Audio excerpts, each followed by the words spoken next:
Salam uşaqlar, hər birinizi xoş gördük. İnşallah biz bugün 3-cü bölmənin 3-cü mövzusunun, yəni periodik rəqs hərəkət mövzusunun çalışmalarına baxacağıq.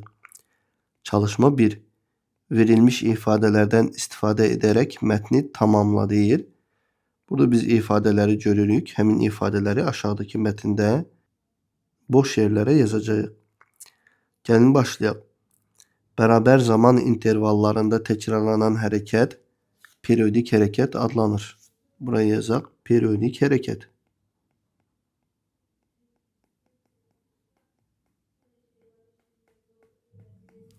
Davam edək. Çevrə üzrə hərəkət. Bu da periodik hərəkət idi. Onda buraya da periodik hərəkət yazırıq.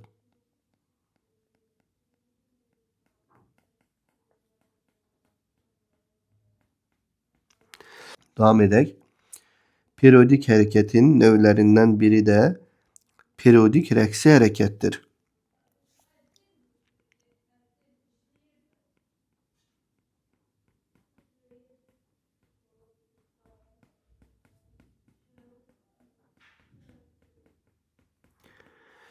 Davam edək.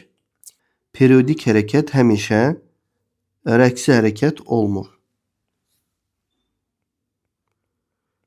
Rəqsi hərəkət olmur. Tarazlıq vəziyyətindən keçməklə baş verən periodik hərəkət rəqsi hərəkət adlanır, yazacağıq buraya da.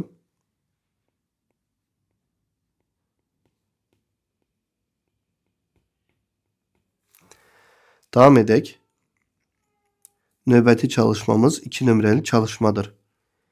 Şəkildə təsvir edilmiş hərəkətlərdən hansı periodik rəqsi hərəkətdir? Cavabı əsaslandır. Biz dedik ki, periodik rəqsi hərəkət tarazlıq nöqtəsindən keçməklə baş verir. Fikir versək, bir nümunəsində görəcəyik ki, cismimiz hər hansı bir tarazlıq nöqtəsindən keçməklə hərəkət etmir. Amma 2 nümunəsində bizim rəqqasımız buradakı bu O nöqtəsindən keçməklə, yəni tarazlıq nöqtəsinin ətrafında hərəkət edir. Onda 1 bizim rəqsi hərəkətimiz olmaz. 2 isə periodik rəqsi hərəkət sayılar. Onda biz buraya yazaq 2. Əsaslandırmanı isə ifadə şəklində etdim. Siz yazarsınız. Davam edək. Növbəti çalışmamız 3 nömrəli çalışmadır. Sxemi tamamla deyir. Burada rəqsin periodundan bəhs edir. Period bilirsiniz ki, həmin zaman ərzində baş verən rəqslərin sayına nisbəti ilə ölçülür. Yuxarıda fikir versək, görərik ki, yaylı rəqqas yazılıb. Aşağıda isə ip və ondan asılmış yükdür yazılıb. Yəni bu ipli rəqqas idi. O zaman burada yazıram ipli rəqqas. Burada ipli rəqqasın xüsusiyyəti yazılıb. Yuxarıda da yaylı rəqqasın xüsusiyyətini özümüz yazarıq. Burada da yazarıq ki, yay və ondan asılmış yüktür.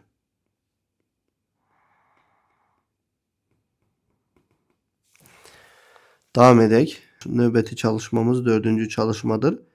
45 saniyə ərzində 180 rəqs edən yaylı rəqqasın rəqs tezliyini hesablayın. Rəqs tezliyini nü hərfi ilə işarə etmişdik. Nü bərabərdir vahid zamanda baş verən rəqslərin sayıdır. Bizə zaman olaraq 45 saniyə verilib. Rəqslərin sayı olaraq da 180 verilib. Onda 180-i bölərik 45-ə. 180 bilirsiniz ki, 90 vurulsun 2'dir. Məxrəcdə də 45 yazırıq. 90 ilə 45, 45'ə ixtisar gedir. Burada 2 qalır. Burada 1, 2 vurulsun 2 də 4'dür. Deməli, bu rəqsin tezliyi 4 saniyədə 1'dir. Davam edək. Növbəti çalışmamız 5 nömrəli çalışmadır. İpli rəqqas 30 saniyə ərzində 15 rəqs edir. Onun rəqs periodunu tapın. Periyodu böyük T hərfi ilə işarə etmişdik. Bu T bölünsün N şəklində ifadə olunur. T zamandır, N isə rəqslərin sayıdır. Zaman olaraq bizə 30 saniyə verilib. Rəqs sayısı olaraq da 15. O zaman 30 saniyəni bölərik 15'e. O da bərabər edər 2 saniye. Davam edək. Növbəti çalışmamız 6 nömrəli çalışmadır. Periyodik hərəkətlə periyodik rəqsi hərəkətin oxşar cəhəti nədir? Periyodik hərəkətlə periyodik rəqsi hərəkətin oxşar cəhəti odur ki, hər ikisi müəyyən zaman müddətində təkrarlanır. Müəyyən zaman periyodundan sonra təkrarlanır. Onu burada yazarsınız. Növbəti çalışmamız 7 nömrəli çalışmadır. O nöqtəsindən 2 kənar nöqtəsinə, sonra isə bir kənar nöqtəsinə gələn rəqqas buna 1,5 saniyə vaxt sərf edir. Onun rəqs periyodunu, rəqs tezliyini və 20 saniyə ərzində neçə rəqs etdiyini tapın. Deməli, birinci halda bizdən rəqs periyodu soruşulur. T bərabərdir, sual işarə yazıram. İkinci halda tezlik soruşulur. N bərabərdir, sual işarə. Üçüncü halda da neçə rəqs etdiyi soruşulur. N bərabərdir, sual işarə. Deməli, şərtə bir də diqqət etsək, bizə deyilir ki, O nöqtəsindən hərəkətə başlayır, 2 kənar nöqtəsinə gedir. O nöqtəsi buradadır. Buradan 2 kənar nöqtəsinə gedir. Sonra isə bir kənar nöqtəsinə qayıdır. Yəni bunun hərəkət trayektoriyası belə olur. 0-dan 2-yə, 2-dən də qayıdır 1-ə. Yəni əslində bir rəqs tam olaraq tamamlanmadı. Tamamlanması üçün buradan da geri qayıtmalıydı əvvəlki nöqtəyə, 0-a. Amma rəqsin neçə hissəsi tamamlandı? 4'te 3 hissəsi. 1, 2, 3. Amma bu dördüncüsü tamamlanmadı. Onda biz deyirik ki, bizim rəqslərimizin sayı birinci hala aiddir əlbəttə ki bu. N bərabərdir 4'te 3. Və bu proses baş verir nə qədər zaman ərzində? 1,5 saniyədə. O zaman zamanımız da T bərabərdir 1,5 saniyə yazıla bilər. Buradan periyodu belə taparıq. T bərabərdir. T bölünsün N ifadəsindən. T'nin yerinə 1,5 yazıram. N'in yerinə isə 4'te 3 yazıram. O da bərabərdir. 4 çıxır kəsin surətinə. 4 vurulsun 1,5. 3'ü yeni məxrəcdə yazırıq. 1,5 ilə 3 ixtisar gedir. Məxrəcdə 2 qalır. 2 ilə də 4 ixtisar gedir. 2 qalır. Deməli, periyodumuz 2 saniyə oldu. Sonra isə eyni şərt daxilində bizdən tezlik soruşulur.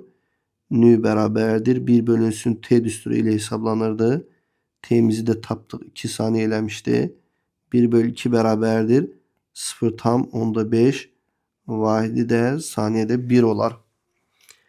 Gəldik üçüncüyə. Üçüncüdə isə zaman fərqlidir. Zamanımız 20 saniyədir. Burada T bərabərdir 20 yazıram. Və periyodu məlumdur zaten. 20 saniyə yazaq. Periyodumuz da 2 saniyədir. Bayaqları yazdım.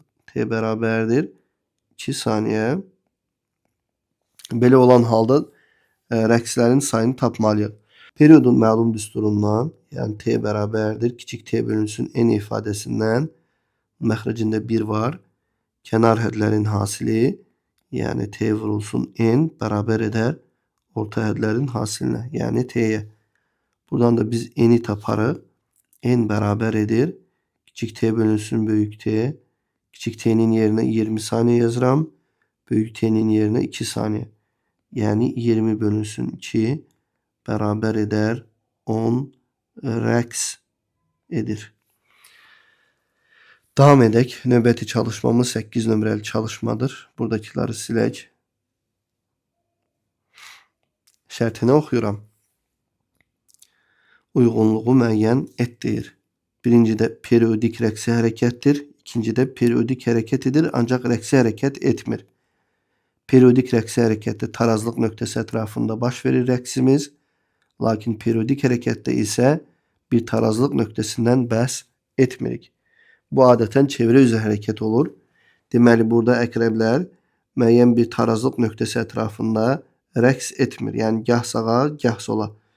Belə bir rəqsdən söhbət getmir. Məsələn, əqrəbin uc nöqtələrinə baxsanız, bunlar müəyyən çevrələr cızarlar. Lakin həmin çevrələrin müəyyən tarazlıq nöqtəsi yoxdur.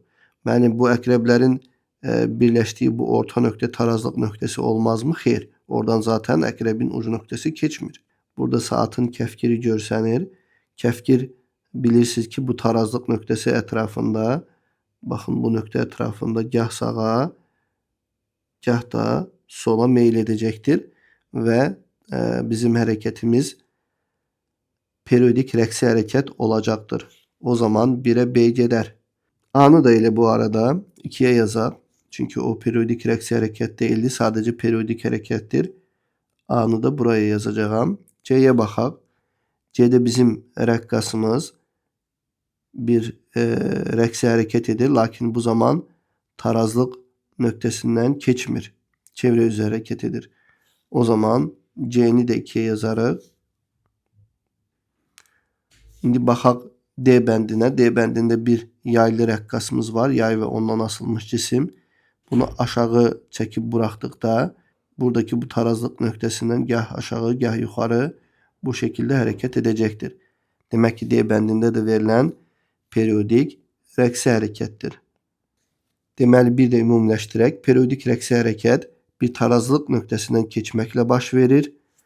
Burada da həmçinin, lakin digər periyodik hərəkət isə, rəqsi olmayan periyodik hərəkət isə, məsələn, çevrə boyunca baş verir. Lakin müəyyən tarazlıq nöqtəsindən keçməz. Davam edək. Növbəti çalışmamız 9 nömrəli çalışmadır. Yerlənəcəkdə yerlənən uşağın rəqs periyodu 4 saniyədir. Yəni bir rəqsi 4 saniyəyə başa vurur. Yerlənəcəyin hərəkətini periyodik qəbul edərək onun rəqs tezliyini və 3 dəqiqə ərzində neçə dəfə rəqs etdiyini hesabla. Deməli, periyodumuz T bərabərdir. Burada göstərilib 4 saniyədir. Yazıram 4 saniyə. Tezlik soruşulur. Nü bərabərdir. Sual işarə yazaq. Bilirsiniz ki, nü periyodun tərsidir. Yəni tezlik periyodun tərsidir. 1 bölünsün periyoda 4 yazsam, bu da bərabər edər 0,25 1 böl saniyə. Çünki vahidi saniyədə 1'dir. Davam edək. Bir də bizə zaman verilib. Yəni T bərabərdir 3 yazarıq. 3 dəqiqə, yəni bunu saniyə çevirəndə 3 vurulsun 60 bərabərdir 180 saniyə edir. Və bizdən neçə dəfə rəqs etdiyi soruşulur. N bərabərdir sual işarə. Periyodun ifadəsini xatırlayırsınız. T bərabərdir kiçik T bölünsün N'dir. Buradan N'i biz dəfələrlə tapdıq. Artıq hər dəfə çıxarılışını yazmıram. N bərabərdir. Kiçik T bölünsün böyük T şəklində ifadə olunur. Kiçik T'miz 180 saniyədir. Periyodu isə 4 saniyə yazmışdıq. Burayı da 4 yazıram. 180'i rahatlıq naminə 100 üstə gəl 80 bölünsün 4 şəklində yazıram. 100'ü 4'e böləndə 25 eləyir. 84'e böləndə isə 20 eləyir. Bu da bərabər edər 45 rəqs. Davam edək. Növbəti çalışmamız 10 nömrəli çalışmadır. Bir kənar vəziyyətindən iki kənar vəziyyətinə 0,2 saniyə ərzində gələn kürəciyin tarazlıq vəziyyətindən bir vəziyyətinə gəlməyə sərf etdiyi zamanı, rəqs periyodunu və rəqs tezliyini hesablayın. Əvvəlcə tarazlıq vəziyyətindən bir vəziyyətinə gəlməyə sərf etdiyi zamanı tapaq. Bu bizim rəqqasımızdır. Rəqqasımız bilirsiniz ki, tarazlıq nöqtəsi ətrafında yuxarı aşağı rəqs edir. İndi bizə şərtdə deyilmişdi ki, bir kənar vəziyyətindən iki kənar vəziyyətinə 0,2 saniyəyə gəlir. Bir kənar vəziyyəti bu nöqtəyə uyğundur. İki kənar vəziyyəti də bu nöqtəyə uyğundur. Birdən 2'ye sərf etmişdir. Nə qədər zaman? T bərabərdir 0,2 saniyə. Yəni birdən 0'a 0,1 saniyə, 0'dan da 2'ye 0,1 saniyə sərf etmişdir. Bizdən isə nə soruşulurdu şərtdə? Bizdən soruşulur tarazlıq vəziyyətindən bir vəziyyətinə gəlməyə sərf olunan zaman. tarazlıq vəziyyətindən, yəni bu nöqtədən bir nöqtəsinə, bir nöqtəsindən tarazlıq nöqtəsinə elə eyni zaman sərf olunur. O da 0,1 saniyədir. Deməli, birincinin cavabını yazaq. 1, t'miz oldu 0,1 saniyə. Davam edək. Sonra isə bizdən soruşulur rəqsin periodu. İkincidə t bərabərdir. Sual işarə yazaq. Bilirsiniz ki, rəqsi hərəkətimiz 4 amplituddan ibarətdir. Yəni bizim görəcəyimiz 1-dən 0-a, 0-dan 2-yə, 2-dən 0-a, 0-dan da 1-ə qaydanda tam bir rəqs bitmiş olur. İndi 1 amplitudu üçün 0,1 saniyə zaman sərf edirsə 0,1, 0,1, 0,1, 0,1, yəni 4 dənə 0,1 olur. Bu da 0,4'ə uyğun gəlir. O zaman bunun üçün biz yazarıq ki, rəqs periodu t bərabərdir 0,4 saniyədir. Sonunda isə rəqs tezliyi soruşulur. Bunda üçüncüyə nü bərabərdir sual işarə yazaq.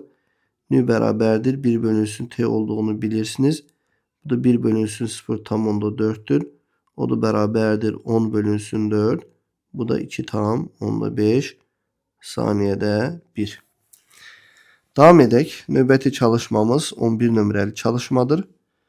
Rəqs amplitudu 2 metr olan rəqqas 2 dəqiqə ərzində 48 rəqs edir. Onun rəqs periodunu və 120 saniyə ərzində getdiyi yolu hesablayın. İndi bizə verilib rəqsin amplitudu A bərabərdir 2 metrdir.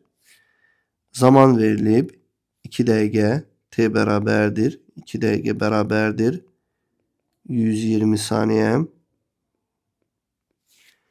Sonra bizə deyilir 48 rəqs edir. N də bərabərdir 48'ə. Nə soruşulur birinci növbədə? Birincisində period soruşulur. T bərabərdir. Sual işarə yazaq. Periodumuz bilirsiniz ki, t bərabərdir. Kiçik t bölünsün n düsturu ilə ifadə olunur.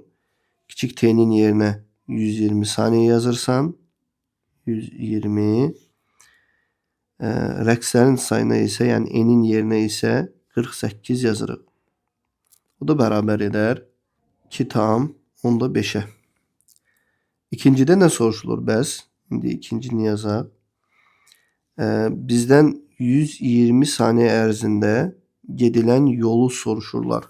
Ümumiyyətlə, rəqsi hərəkətdə gedilən yol necə təyin olunur? Fərz edin ki, bizim rəqqasımız, məsələn, fərz edin ki, yaylı rəqqasdır. Çəkirəm yaylı rəqqasın şəklini. Buradan bir yük asılıb. Bu yük bu tarazlıq nöqtəsi ətrafında gah yuxarı, gah da aşağı hərəkət edir bu şəkildə. İndi bir rəqsdə nə qədər hərəkət etdiyini tapaq. Fərz edin ki, rəqqasımız bu bir nöqtəsindən hərəkətə başlayır. Tam bir rəqsi başa vurması üçün gəlməli tarazlıq nöqtəsinə. Buna biz bir amplitud deyirik. Oradan keçməlidir o biri kənar nöqtəyə. Buna ikinci amplitud deyirik. Sonra qayıtmalıdır tarazlıq vəziyyətinə üçüncü amplitud. Sonra da qayıtmalıdır əvvəlki nöqtəyə. Buna da dördüncü amplitud deyirik. Deməli, bir rəqs zamanı 4 amplitud qədər yol gedir. N-də nə rəqs edərsə, bu 4 amplitudu vurarıq N-ə. Deməli, N rəqs edəndə gedilən yol L bərabərdir 4A vurulsun N şəklində ifadə olunur. İndi qaydaq şərtimizə. Bizə deyilir ki, 120 saniyə ərzində getdiyi yolu hesablayın. Artıq L'in düsturunu bilirik. L bərabərdir. Bu ifadəni yazıram. 4A vurulsun N yazıram. 4 vurulsun amplitudumuz bəllidir. 2 metrdir. 2 vurulsun. Bəs N'in yerinə nə yazacağıq? Əlbəttə ki, N rəqslərin sayıdır. Bizə 120 saniyə ərzindəki rəqslərin sayı lazımdır. 120 saniyə də, baxın burada 2 dəqiqədə rəqslərin sayı verilib. 2 dəqiqə elə 120 saniyədir. O rəqslərin sayı da 48 idi. Onda bunu vurarıq 48-ə. Buraya yazıram 48. Bu ifadə isə bərabər edər 138 metr. Deməli, həm biz periodu tapdıq, 2,5 saniyə elədi, həm də getdiyi yolu tapdıq, 138 metr elədi. Keçək növbəti çalışmaya. Növbəti çalışmamız 12 nömrəli çalışmadır. Bu hissəni silirəm. Davam edək. Periodik rəqsi hərəkət edən rəqqasın bir period ərzində getdiyi yol 6 metrdir. Onun rəqs amplitudunu hesablayın deyir. Bir periodda bilirik ki, yəni tam bir rəqsdə 4 amplitud qədər yol gedir. Məsələn, fərz edək ki, bu bizim rəqqasımız 1, 0 və 2 nöqtələr arasında rəqs edir. 1 və 2 nöqtələr kənar nöqtələrdir. O nöqtəsi və ya 0 nöqtəsi isə tarazlıq nöqtəsidir. İndi 1-dən hərəkətə başlasa, 1-dən 0-a 1 amplitud, 0-dan 2-yə 2-ci amplitud, 2-dən 0-a 3-cü amplitud, 0-dan da 1-ə 4-cü amplitud. Deməli, bir rəqs zamanı 4 amplitud qədər yol gedir. Yəni, yolumuz 4 amplituda bərabər olar. İndi bizə deyilir ki, bir period ərzində getdiyi yol 6 metrdir. O zaman bax, bunun yerinə 6 metr yazıram. Bərabərdir 4 amplituda. Bu ifadədən də amplitudu tapsaq A bərabərdir 6 bölünsün 4. O da bərabərdir 1,5 metr edər. Deməli, A'mız nəyə bərabər oldu? 1,5 metrə. Bizdən də amplitud soruşulurdu. Davam edək. Növbəti çalışmamız 13 nömrəli çalışmadır. Rəqqasın müəyyən müddətdə etdiyi rəqslərin sayının rəqs amplituduna hasili 30 metrə bərabərdir. Onun bu müddətdə qət etdiyi yolu hesablayın. Baxın, bizə deyilir ki, müəyyən müddətdə rəqslərin sayının rəqs amplituduna hasili.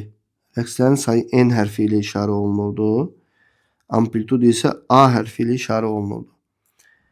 Hasili 30 metrə bərabərdir. Hasili 30 metrə bərabərdir. Yəni, bu bərabərdir 30 metr. Bu müddətdə qət etdiyi yolu hesabla deyilir. Ümumiyyətlə, biz yuxarıda da bəhs etmişdik. Baxın, yuxarıda bu düsturu görürsünüz. L bərabərdir 4A vurulsun N yazmışdıq. Deməli, hər hansı bir rəqsdə gedilən ümumi yol L bərabər 4A vurulsun N şəklində ifadə olunurdu. Bizə də A vurulsun N ya da N vurulsun A-nın 30 olduğu deyilir.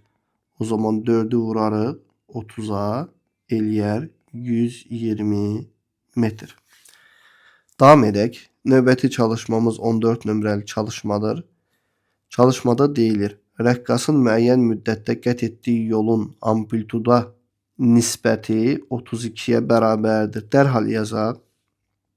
Deyir ki, qət etdiyi yolun amplituda nisbəti. Nə deməkdir bu? L-in A-ya nisbəti nə qədərmiş? 32 imiş. Bu müddətdə rəqqasın etdiyi rəqslərin sayını hesablayın. Və bizdən soruşulur rəqslərin sayı. N bərabərdir sual işarə. Əlbəttə ki, həm L, həm A, həm də N-in iştirak etdiyi düsturu yuxarıda biz yazdıq. Onu yenə yazaq. L bərabərdir 4 vurulsun A vurulsun N. Buradan N-i soruşurlar bizdən. N bərabərdir. Yanındakıları məxrəcdə yazırıq. 4A-nı məxrəcdə yazıram. Qarşı tərəfdəki L isə surətdə bərabərdir. Bizə nə verilib? Bizə verilib ki, L bölünsün A-mız 32-dir. Yəni, bunun yerinə 32 yazıram. Məxrəcdəki 4'ü də yerinə yazıram. Bu nisbət isə bizə bərabər edər 8-ə. Deməli, neçə rəqs edirmiş? 8 rəqs edirmiş. Davam edək. Növbəti çalışmamız ve bu mövzunun son çalışması ise 15 nömrəli çalışmadır. Euler-Venn diaqramında uyğun bəndləri seç deyir. Rəqs amplitudumuz var, rəqslərin sayı var. Burada da ortaq xüsusiyyətləri yazacağıq. Rəqqasın yükünün getdiyi yolu tapmaq üçün istifadə olunur. Rəqqasın getdiyi yolun ifadəsi belə idi. L bərabərdir 4A vurulsun N. Deməli, burada həm amplitud var, həm də rəqslərin sayı var. İkisi də var. O zaman bunu yazarıq ortaya. 1 gedər ortaya. Davam edək. Rəqs tezliyinin sərf olunan zamana hasilinə bərabərdir. Rəqs tezliyinin tezliyi N hərfi ilə işarə etmişdik. Zamanı T hərfi ilə işarə etmişdik. Bu hasil bərabər idi N-ə. Hansı düsturdan? N bərabərdir N bölünsün T düsturundan. O zaman ikinci gedər rəqslərin sayına. Yəni 2-ni ikincidə yazarıq. Davam edək. Rəqqasın tarazlıq vəziyyətindən uzaqlaşdığı ən böyük məsafədir. Bu amplitud idi. Bu tərifindən də bəllidir. O zaman 3-ü buraya yazarıq. 4-ə baxaq. Vahidi yoxdur. Rəqslərin sayının vahidi yoxdur. O zaman bunu da rəqs sayına yazarıq. 4-ü də ikinciyə yazarıq. Davam edək. 5-ci. BSD vahidi metrdir. Bu da amplitud idi. Onda 5'i de buraya yazaq. Beləliklə çalışmaları bitirmiş olduq. Növbəti dərsdə görüşərik. Sağ olun, salamat qalın.